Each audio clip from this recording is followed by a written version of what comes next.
Hola, bienvenidos nuevamente a Navapod. Hoy vamos a hacerle una entrevista a Gabriel Montenegro, miembro del grupo de investigación Grupo GEMIS en la Universidad Tecnológica Nacional.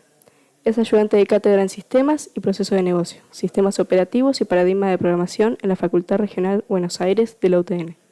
Trabaja como analista de desarrollo de aplicaciones empaquetadas en Accenture, especialista en IA, profesor que te hace amar o temer las matemáticas y fan declarado de Luciano Pereira.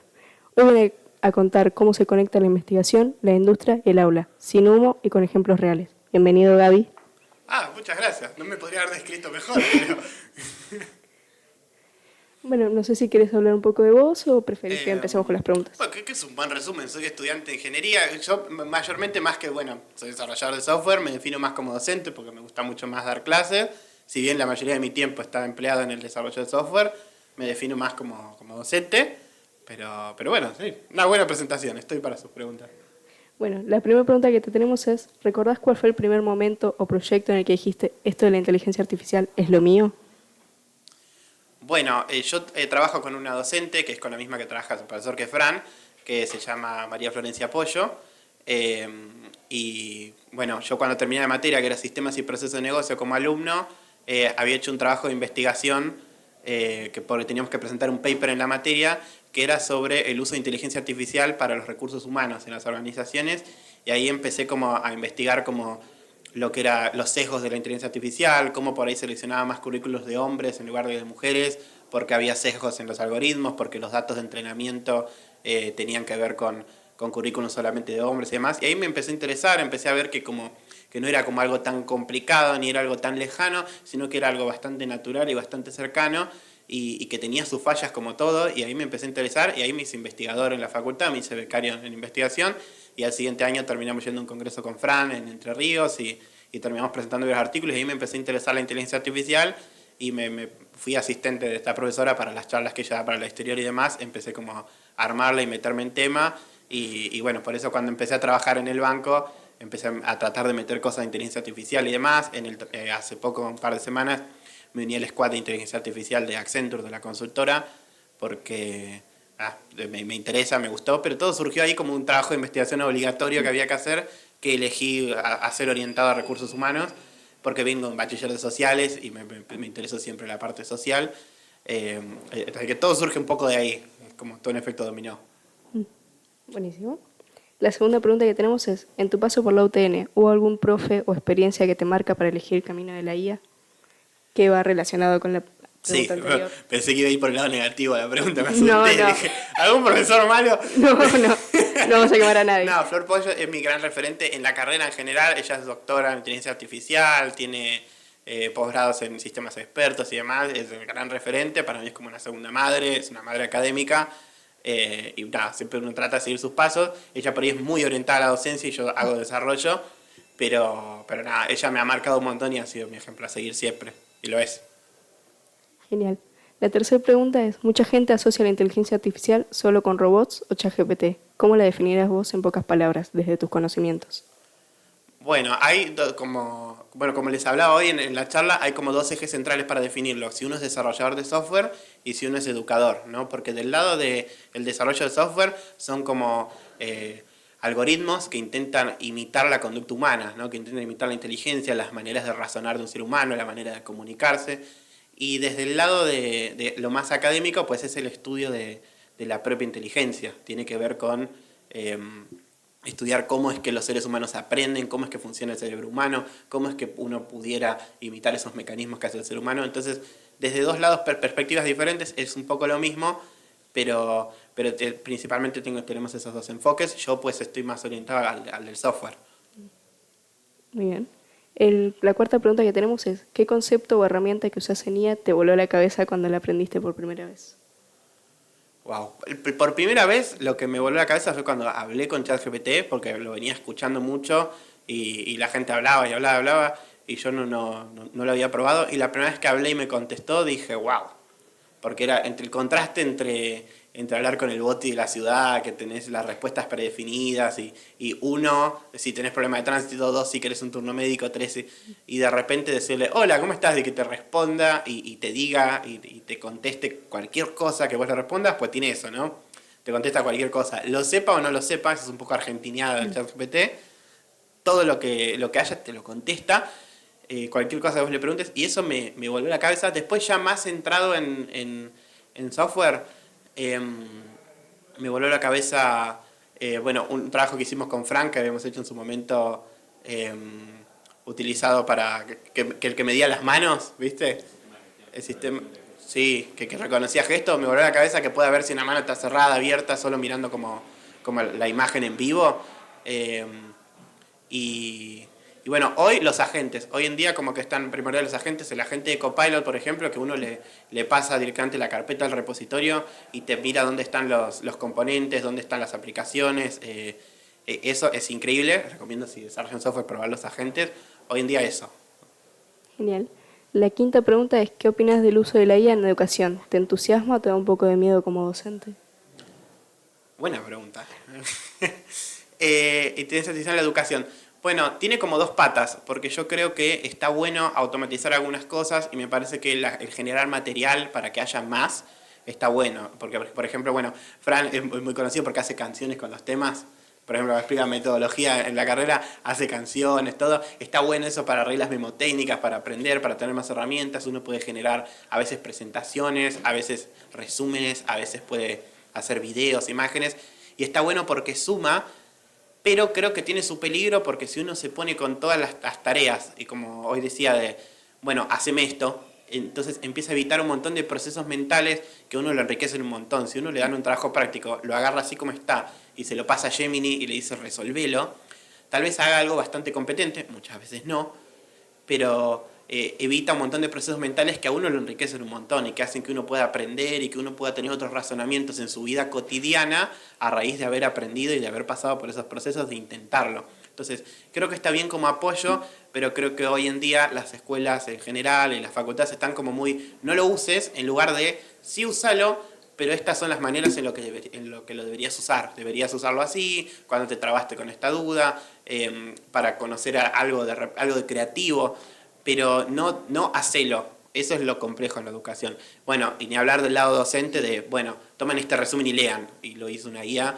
o este examen que ni lo revisan a veces, y este examen tomen, háganlo, y por ahí no lo revisó y es directamente un enunciado hecho con inteligencia artificial. Las dos cosas, todo en exceso es malo, y bueno, creo que están esas dos aristas. Siempre recalcando que es una herramienta y no la solución, por así decirlo. Exacto, no hay soluciones universales en la vida en general, siempre hay cosas que nos pueden apoyar, hay herramientas, y es una herramienta muy valiosa cualquier modelo de inteligencia artificial, pero no es definitiva nunca, y siempre está bueno mediar con razonamientos de uno, propios. Claro. La sexta pregunta que tenemos es, ¿cuál es el mito más grande sobre la inteligencia artificial que te gustaría desmentir? Mitos. Bueno, a mí siempre me viene a la cabeza nos van a reemplazar. Me saltan los memes en Instagram de que van a ser, no sé, los trabajadores de la construcción hechos robots y que nos van a suplantar. Y la verdad es que no. Viene pasando que la tecnología avanza un montón y requiere que uno se capacite mucho más y que uno sea mucho más capaz. Y tal vez hubo una época, especialmente en potencias del primer mundo y tal vez no tanto acá, en la que hace 110 años uno con una educación básica y tal vez sin saber leer y escribir tenía un trabajo y podía sostener una familia, y llegó un tiempo donde la educación secundaria era obligatoria porque ya casi no conseguías trabajo, y han pasado los tiempos ya en los que la educación de grado es necesaria para la mayoría de carreras, y va llegando el tiempo donde uno va necesitando estar cada vez más y más capacitado, pero no tiene que ver con que uno lo reemplace la inteligencia artificial, sino que la tecnología en general va avanzando, y si uno no avanza con la tecnología va quedando relegado. Yo he leído un artículo hace poco que nos hablaba de pasados la década del 30, de ahora del 2030, que se hablaba de que en países del primer mundo, no tanto acá, porque acá tarda bastante más en llegar la tecnología, como que uno no ve un robot repartiendo. Hoy en día no se ve que pueda haber un robot repartiendo, no sé, la tablada. Yo sé la tablada, no veo que pueda haber un robot repartiendo por el barrio. Pero en otros lados pues se dice que los empleos como más operativos, los que requieren más tarea humana, que no requieren tanto pensamiento y tantos procesos, que van a ser reemplazados mayormente por máquinas automáticas y demás. Bueno, eso requerirá que la gente se capacite más. Por supuesto que va a haber desempleo, pues se espera que haya desempleo, pero no es tanto como un reemplazo de inteligencia artificial, sino que es que uno tiene que exigirse más porque la tecnología avanza más. Claro. Nuestra octava pregunta es, en Accenture trabajas como Packaged App Developer Analysis. ¿Qué hace esa función en el día a día? Ok, ese puesto es como muy complicado porque las consultoras tienden a segmentar con nombres complicados, ¿no? En lugar de decirte junior, senior, semi-senior, se segmentan con nombres complicados de manera que ellos pueden poner como muchos niveles, ¿no? Y así como ir subiendo los salarios de a poco, ¿no? Esa es un poco la noción. Pero yo soy desarrollador. Todo ese nombre es para decir que soy un desarrollador semi-senior, que es que pasé un tiempo a Prudencial, estuve en un cliente, que en este caso es Banco Galicia, les gustó lo que hice y ellos aspiraron a que yo ocupe una posición más relevante. En general mi desempeño es desarrollador backend, yo me dedico a programar en Java. Últimamente estoy como técnico en base de datos, hago muchas cosas en lo que tiene que ver con SQL Server, Store Procedures, Triggers, y esencialmente esas son mis dos funciones. Por supuesto que uno al estar en un cliente tiene que meterse en cosas de negocio, entonces por ahí me toca tener conocimiento sobre cómo funciona, por ejemplo, la deuda financiera de un banco, cómo funcionan los intereses, cómo se cobran impuestos a los sellos, y tocar un poco de negocio. Y en particular en mi posición, pues hay muchos programadores que no les gusta la matemática, contradictoriamente, y a mí me toca mucho tocar la parte de matemática financiera, así que en mi día a día es mucho más de lo que, en lugar de lo que requiera la consultora, es mucho más lo que pide el cliente, ¿no? Porque uno te dice, tenés este puesto, ganas este salario, vas a este cliente y haces lo que pide el cliente. Y muchas veces, aunque yo pertenezco al equipo de Java de la consultora, viene el cliente y dice, yo Java no necesito, necesito Python. Y bueno, vos usas Python porque es lo que necesita el cliente, ¿no? La consultora vende tus servicios. Pero en mi caso, bueno, sí me dedico a Java y mayormente a base de datos ahora. Genial. La novena pregunta es, ¿haces uso de la inteligencia artificial en tu vida estudiantil y laboral actualmente? Sí, me parece que es algo que tenemos que hacer todos. Siempre utilizo inteligencia artificial con los debidos cuidados. Como les digo, cuando uno trabaja con una empresa, no puede andar pasando los create de las bases de datos a una inteligencia artificial. Uno no puede pasar datos confidenciales, no puede pasar datos del cliente, no puede pasar el DNI, los IDs con los que uno identifica a los clientes. Siempre con ese cuidado hay procesos complejos. Alguna vez me ha tocado hacer un cálculo matemático muy complejo que tal vez yo a mano sé hacer, como él hablaba, un Newton-Raphson, que es un método de aproximación para calcular decimales aproximando entre dos valores. Y eso yo en papel lo hago. Hacerlo en un algoritmo es complejo. Y antes que pasar por todos los procesos que requieren hacer eso, en lugar de dedicarte a otros tipos de cosas, como hacer otros flujos y demás que va requiriendo el cliente, pues está bueno pasar por una inteligencia artificial, pero con los debidos cuidados. Y en mi vida estudiantil lo uso. En general, por ejemplo, cuando estoy por rendir un parcial, yo me voy haciendo mis resúmenes y demás. Y lo que suelo hacer es armar un chat en ChatGPT, que es el con el que uno puede hablar, que tiene el modelo 4 OVNI, que te permite hablar con él. Pues yo a veces le cargo los PDF con las materias y le voy pidiendo que me haga preguntas, por ejemplo, porque vieron que está eso siempre que vos le pedís a un amigo, vas a buscar antes del examen, le decís, haceme preguntas, che. Pero llega un punto en la carrera donde ya no tenés amigos para tantas materias o ya no hay nadie que esté cursando con vos porque vos tenés un horario laboral y otros pueden cursar a la mañana y vos a la noche, o vos cursas el sábado y otro el sábado no cursa. La UTN tiene la particularidad que tiene 3 turnos, mañana, tarde, noche, y además cursas el sábado, podés cursar sábado a la mañana y a la tarde. Entonces es muy difícil coincidir en tiempo espacial con gente como para que vos te pongas. Toda la carrera casi hice como ponerme en un Meet, estudiar con alguien, con amigos y me haces una pregunta, y bueno, esa función por ahí pasó a suplirla en algunas materias que uno no está con nadie, la inteligencia artificial. Pero nunca es como, ok, no entiendo nada, resolveme este examen, porque esa no es la manera de hacerlo. Además, muchos profesores, materias, acá mismo les debe pasar en el colegio a ustedes, que tienen sus maneras particulares de responder, ¿no? Y no es como una respuesta posible válida, sino es yo quiero que lo digas así, y eso está en la bibliografía, está en el material o está en las clases. Entonces yo eso se lo comunico y quiero que me lo pregunte y yo valido que mi respuesta sea válida. Creo que es uno de los mecanismos para estudiar. Después, bueno, a veces pasa que uno no entiende, mira resueltos, siempre es muy aconsejable cuando uno estudia con exámenes, estudiar con exámenes resueltos, ver un examen que hizo otra persona, que se sacó un 8 y lo subió a un foro. En UTN está el foro Utenianos, donde nosotros siempre sacamos información. Y bueno, algo que suelo hacer es, che, no entendí esta respuesta, explícamela, decirlo de otra forma. Creo que son algunos mecanismos. Por supuesto que alguna vez me frustré y le dije, haceme este ejercicio porque no entiendo nada. Es muy malo GPT con, por ejemplo, con modelos matemáticos complejos, integrales, dobles, triples, matemática así compleja, métodos numéricos, es muy malo, se pierde, alucina enseguida y un decimal que hace te corre toda la cuenta, es bastante malo. Pero con enunciados de responder más o menos la pilotea. Y en el trabajo también, alguna vez fue como, no compila nada, decime cuál es el error y le pasás los logs, que no está bien, pero alguna vez uno lo hace. Suele pasar, falta un punto y coma, te dicen, ¿no? La 10ª pregunta que tenemos es, tenés 60 segundos para explicarle la IA a tu abuela. ¿Qué le decís? 60 segundos para explicarle la IA a mi abuela. Bueno, qué complicado, ¿no?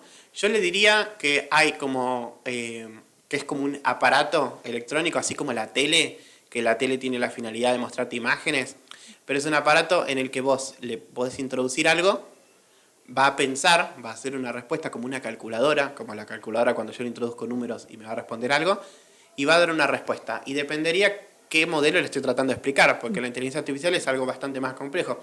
Si yo le quiero explicar GPT, le diría que hay como una personita dentro, como de la tele, que yo le digo cosas, una personita las entiende y me contesta, ¿no? Yo le haría esa analogía con GPT. Si hiciera uno generador de imágenes, le diría que hay un dibujante adentro, que yo le digo que quiero dibujar, él me lo dibuja solo para mí, está trabajando solo para mí y me devuelve la imagen dibujada. Haría una analogía del estilo, porque es como que hay una especie de personita adentro. Gracias. Bueno, prosigamos. Es que queremos saber todo. Desde que escuchamos la charla, queremos saber todo. Gracias. Sigamos. Dice, ¿cómo lográs que alguien le pierda el miedo a las matemáticas y las vea como una herramienta y no como un castigo? Wow, eso es complicado porque, bueno, además de todas las cosas que mencionaron, pues soy particular de matemática desde que entré a la carrera, y antes de entrar a la carrera siempre di matemática. En un principio daba lo que aprendía en el colegio y después empecé a dar las materias. Cuando terminé el ingreso fui particular del ingreso, terminé la Universidad de Matemática 1, fui particular en la Universidad de Matemática 1 y así. Y un poco lo que trato cuando hay alguien que me dice que le tiene mucho miedo, que le tiene pavor, un poco lo que trato es de bajarlo en términos simples, ¿no? Voy a explicarte los números naturales, bueno, voy a tratar de explicarte los números naturales, ¿no?, de una manera con lenguaje humano, ¿no?, coloquial. Son los números de contar, ¿no? Es el 1, es el 2, es el 3. Tratar de bajarlo así a tierra. Por ejemplo, cuando explico inecuaciones, trato de con el mayor y el menor dibujar flechitas para tratar de que sea un poco más orientativo. Mi idea es, como siempre que explico matemática, bajarlo al lenguaje de la persona con la que estoy hablando. Si veo que tal vez le gusta un dibujo animado, o me pasa mucho que les gusta, no sé, Taylor Swift, trato como de bajarlo a ejemplos con las cosas que le gustan al alumno. Siento que así es más amigable. No sé, si explicas un ejercicio de física, me he cruzado algún TikTok y lo he copiado, no sé, explicar un tiro oblicuo con un Kamehameha de Goku, que es anime. Bueno, tratar de bajarlo a tierra con eso, porque por ahí con algo que le guste sí que lo va a ver. Por ejemplo, en la Revolución Francesa, las balas de cañón se calculaban con tiro oblicuo. Bueno, si hay uno que le guste historia, pues tal vez lo podemos llevar por ese lado y tratar de ver cómo es que esto se puede asociar con lo que te gusta. Porque lo que tienen de mágico las matemáticas es que se asocian a todo el universo, a todo el mundo. Cualquier cosa que a vos te guste tiene matemática atrás. Y si uno la rebusca, cualquier tema de matemática que vos quieras lo puede asociar a lo que te gusta. Y es un poco la estrategia cuando están muy negados. Cuando alguien no está muy negado y entiende que la matemática puede salir y demás y le gusta, es mucho más fácil dar la clase y uno no tiene que buscar esas herramientas. Pero yo en general nunca caigo en una clase como en bolas, ¿no? Nunca, hablando mal y pronto, nunca voy, bueno, te voy a explicar inecuaciones. No, siempre trato de hacer un sondeo previo y de armarlo según el alumno. Para ir a una primera clase yo te descubro y desde ahí tratamos de avanzar. No me estoy promocionando, no estoy dando clases. No, pero está bastante bueno lo que decís, porque de hecho la mayoría de nuestros padres dicen que la matemática lo ves en todos lados, están en las direcciones de tu casa, ves números, o sea, por doquier, así que nada, es verdad. Va caminando uno por una avenida y tenés un lado impar, otro lado par. Claro. Está en todos lados. Bueno, sigamos. Dice, si pudieras mejorar algo del funcionamiento actual de la IA con una varita mágica, ¿qué cambiarías? Las alucinaciones, ¿no? Muchas veces le pasa que uno, por ejemplo, pasa mucho en literatura, vos decís, no, quiero que me recomiendes un cuento de Borges, y te recomiendo un cuento que es, no sé, de Cortázar, que es de García Márquez, ¿no? Alucina mucho, es un modelo que, bueno, como es un modelo probabilístico, utiliza las redes neuronales, los transformers, y se basa en el cálculo de probabilidad, falla mucho con cosas muy exactas. Si yo pudiera con una varita mágica corregiría eso, o la creatividad, porque a veces, por ejemplo, no sé, humoradas y demás que uno como docente trata de armar, porque no sé si les sorprenderá, pero yo como docente me escribo mis chistes a veces. Los chistes que voy a tirar en la clase los escribo, los anoto, armo la PPT pensando en tirar ese chiste en algún punto, y lo tengo que pensar yo, porque si vos le pedís a una IA que arme un chiste, muy malo. son muy malos. Y si yo pudiera corregir, corregiría eso también. Está buenísimo, está buenísimo. De hecho, muy pocos hacen chistes en sus clases. Está bueno, tiramos. Yo no dudo que Fran haga chistes en las clases.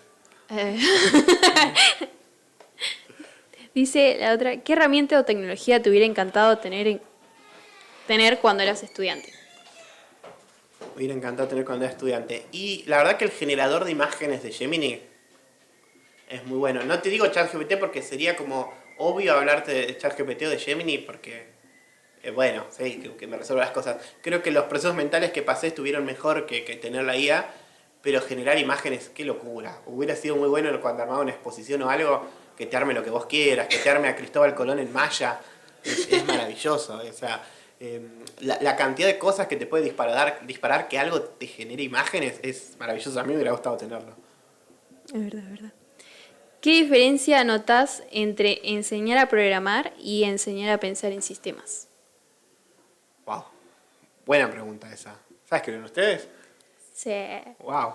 No fue Gemini, ¿no? No. Ok. Bueno, programar... yo en general no he enseñado mucho a programar, más que doy clases en paradigmas, pero es como, o sea, es como entender procesos, ¿no? De forma como metódica, automática. Si yo te quiero explicar cómo funciona un if, tiene esta única finalidad, funciona así, y vos después lo vas acoplando a varias situaciones. En cambio, pensar en sistemas tiene que ver con algo totalmente diferente. Es pensar la realidad como un todo. Es pensar que toda variable que hay en un problema puede llegar a afectar. Pensar en programar tal vez es un universo cerrado, como yo les dijera, armar la página del cine, que hoy estuve jodiendo mucho con el ejemplo. Bueno, mayor de 13 años, dejo ver la página, por ejemplo, una película de terror. Menor de 13 años no lo dejo ver. Y hay como todo un universo sesgado, que es esto, es lo que yo construí. Y pensar en sistemas es todo lo que afecta, porque a partir de pensar en sistemas empecé a decir, ok, hay un sesgo en el observador. Cuando yo quiero solucionar un problema, está el propio sesgo de quien está solucionando el problema, que soy yo. Que es que hay cosas que yo no sé, hay variables que yo no controlo, hay cosas que yo no puedo hacer simplemente por ser un ser humano, y que son cosas que uno a la hora de pensar cotidianamente, no pensar en sistemas, no lo piensa. Porque uno dice, no, bueno, no sé, supónganse uno es fanático del fútbol. Yo no, pero supónganse que uno es y se queja, no, porque Messi definió mal. Y si vos lo pensás sistémicamente, decís, no, bueno, porque la pelota vino de una manera y le picó y tenía uno que lo tapaba y justo se resbaló. Y empezás a pensar todas las variables que hacen, che, por ahí no era tan fácil poder hacer esto, ¿no? O cuando está viendo una novela, mi mamá se enoja mucho con la tele y dice, pero no te das cuenta que te está engañando. Pero no, es obvio que... Y no es obvio, es obvio porque está actuando y hace la gestualidad y pone cara de malo, pero no es obvio. Y pensarlo de una manera sistémica es... Che, no era tan fácil llegar a esa solución. Había como un montón de variables que afectaban a que esa persona tome esa decisión. Y eso es pensar sistémico. Y por ahí programar es un universo bastante más sesgado y más chico, que está bueno, pero es como muy metódico. Son como dos universos totalmente alejados. Es verdad. Dice, si no trabajaras en IA, ¿en qué otra rama de la tecnología te gustaría especializarte? Wow. Yo estuve muy cerca de trabajar en una empresa que no la voy a nombrar, que trabajaba haciendo juegos y me gustaba mucho porque tenía toda una rama de física computacional que tenía que ver con esto de, bueno, calcular la gravedad, las caídas y todas esas cosas. A mí siempre me gustó mucho la física, de hecho pues he dado clases de física y me hubiera gustado. No quedé, si no, no hubiera... No estaría acá, no quedé. Bueno, pero lo intentaste, así que... Siempre hay que intentarlo, hay que tirar a todas. Siempre uno que cree que puede hacer algo tiene que intentarlo y después, bueno, no ya lo tenés. Claro, es verdad. Tip ahí para que intenten las cosas. Dice, recomendá un recurso gratis para aprender IA bien y sin humo. Wow, me tiro mucho el humo.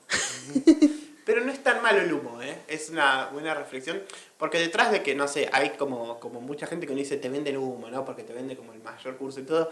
Pero detrás de eso hay aprendizajes valiosos. Siempre uno tiene cosas para rescatar. Y si yo creo que manera como básica de empezar es buscarse un curso por YouTube, ¿no? La manera como de arrancar de cero es buscarse un curso por YouTube. Es de estos que venden humo, porque detrás del humo pues hay muchas cosas que son reales, que son verdaderas, que sirven, que funcionan y que uno lo van a enriquecer. No sé, algunos de estos cursos de Soy Dalto o algunos de estos que venden, que parece humo porque hacen TikToks y porque se graban y porque se ponen subtítulos, pero es muy valioso, uno aprende cosas ahí. Y después ya metiéndose uno mismo como autodidacta, pues creo que está bueno, por ejemplo, indagar modelos de código abierto, como él habla de Hugging Face, que tiene como varios modelos, que uno puede ver el código y meterse, y hasta, por ejemplo, pasárselo a ChatGPT y que se lo explique a uno, pues ver modelos de código abierto está bueno porque uno mismo puede aprender cómo funcionan y cómo es que razonan. Muy buen tip. Dice, nos contaron que sos muy fanático de Luciano Pereira. Sí. Así que, ¿cuál considerás que es la mejor canción? Wow. Hay varias, ¿eh? Hay varias. Hay varias. De Luciano Pereira. Los fui a ver el 3 y 5 de octubre y voy a ir a verlo el 22 de noviembre. Los sigo hace muchos años. Y como que decir cuál es la mejor canción depende del día, ¿no? Porque eso es algo muy bueno del gusto humano, que es que hoy me gusta una cosa, mañana te va a gustar otra. Así como hoy me gusta la IA, pues mañana me puede gustar otra cosa. Mañana me puede gustar la robótica. Y eso está bueno. Hoy te diría que Tu Mano, ¿no? Que es una canción que él escribe, creo en 2015, que estuvo internado, tenía unos granulomas en la garganta, estuvo varios días en coma, estuvo como muy, muy grave. Y él cuenta que estando internado sentía la mano de la hermana, que estaba ahí, que lo estaba apoyando. Y esa canción Tu Mano, pues es escrita a las personas que están apoyando cuando está viniéndose todo el mundo abajo. Siempre lloramos con esa canción, es como el momento del recital que todos nos tomamos de las manos y lloramos. Y es una linda canción. Y hoy te voy a decir que esa es la mejor. Mira, muy bien, muy bien. ¿Es verdad que el celu te escucha? ¿Cómo por qué nos tira publicidad después de hablar sobre X tema? Sí, es verdad que el celu te escucha. Es verdad que en el Samsung creo que se puede desactivar la función de escucha, si no estoy mal. Creo que es Samsung la marca que lo permite.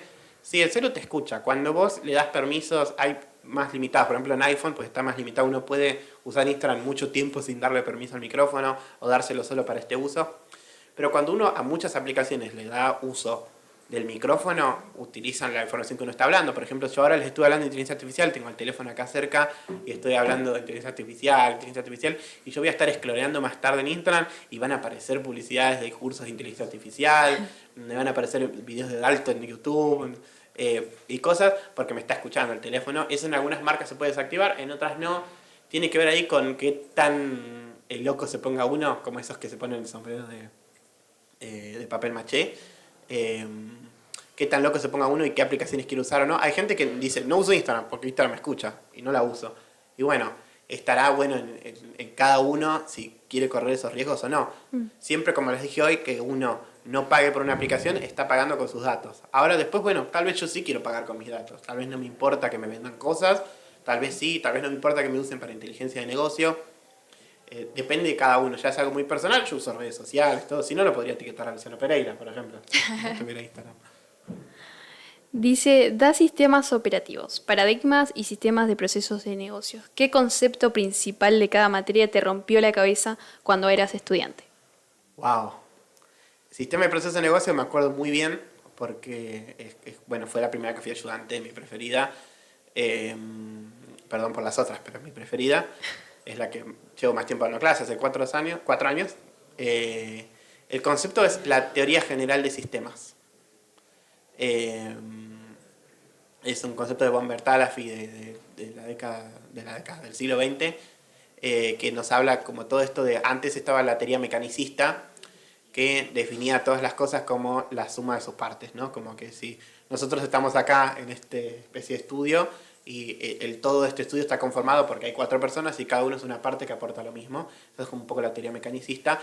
Y la teoría general de sistemas viene a aportar que el todo es más que la suma de las partes. Yo solo no lograría lo mismo que yo con ustedes, ¿no? Porque hay un complemento, hay una sinergia, hay un montón de cosas que afectan, que hacen que el todo sea más que la suma de las partes. Que un grupo de 4 personas juntas haciendo algo sea más que una persona por separado. Que un corazón separado en el sistema circulatorio sea mucho más funcionando con todo el conjunto del cuerpo que estando solo, ¿no? Tiene que ver con eso. Después hay muchos conceptos ahí que tienen que ver con sinergia, recursividad, subsistema, suprasistema. Eso de la teoría general de sistemas me maravilló. Hablando de sistemas operativos, a mí, que supongo que ustedes lo terminan bien en el colegio, todo el tema de sincronismo, porque eran problemas que yo nunca me había planteado en mi vida personal, no había trabajado con sistemas operativos todavía. Y es esto de, ¿qué pasa cuando, no sé, estamos vendiendo boletos para un recital y 2 personas entran a la vez, en el mismo segundo a comprar, y los 2 quieren el mismo asiento, ¿no? ¿A cuál se lo doy? ¿Qué es lo que hago? cómo manejo ese problema, ¿no? ¿Qué pasa cuando dos procesos afectan a la misma variable? ¿Qué pasa cuando tengo el sistema de stock de Coto y una persona compra un jabón y otra persona a la vez compra el mismo jabón y yo tenía un stock? ¿Cómo manejo eso? ¿Cómo resto el stock? ¿Cómo hago el manejo del sincronismo? De cuál tomo primero, cuál tomo después. Esos sistemas operativos, todo lo que es sincronismo, a mí me voló la cabeza y me costó un montón también. Y paradigmas de la programación, pues en la materia, en la facultad se ven 3 paradigmas. Tenés el paradigma funcional, que se hace con Haskell. Tenés el paradigma lógico, que es con Prolog. Y tenés el paradigma orientado a objetos, que en la facultad se hace con un lenguaje especial de ahí y no se hace por afuera. Antiguamente se hacía con Smalltalk 80, ahora ya no. A mí me voló la cabeza funcional. Cuando entré y vi, dije, es matemática, es literalmente F compuesta con G, es literalmente matemática. Y me voló la cabeza que la programación se pudiera ver así. Además, bueno, si se puede integrar sobre programación funcional, tiene muchos conceptos como que no hay efecto colateral, es decir, uno no altera las cosas realmente, sino que genera cosas nuevas con las características cambiadas, pero no muere la primera invención que hizo uno. Cuando uno edita un personaje, por ejemplo, el personaje anterior queda y yo hago un personaje nuevo con atributos nuevos, pero no tengo daño colateral, no puedo alterar algo cuando trabajo puramente funcional. Y bueno, después está lo que es el híbrido objeto funcional, no me voy a meter ahí, pero funcional en paradigmas.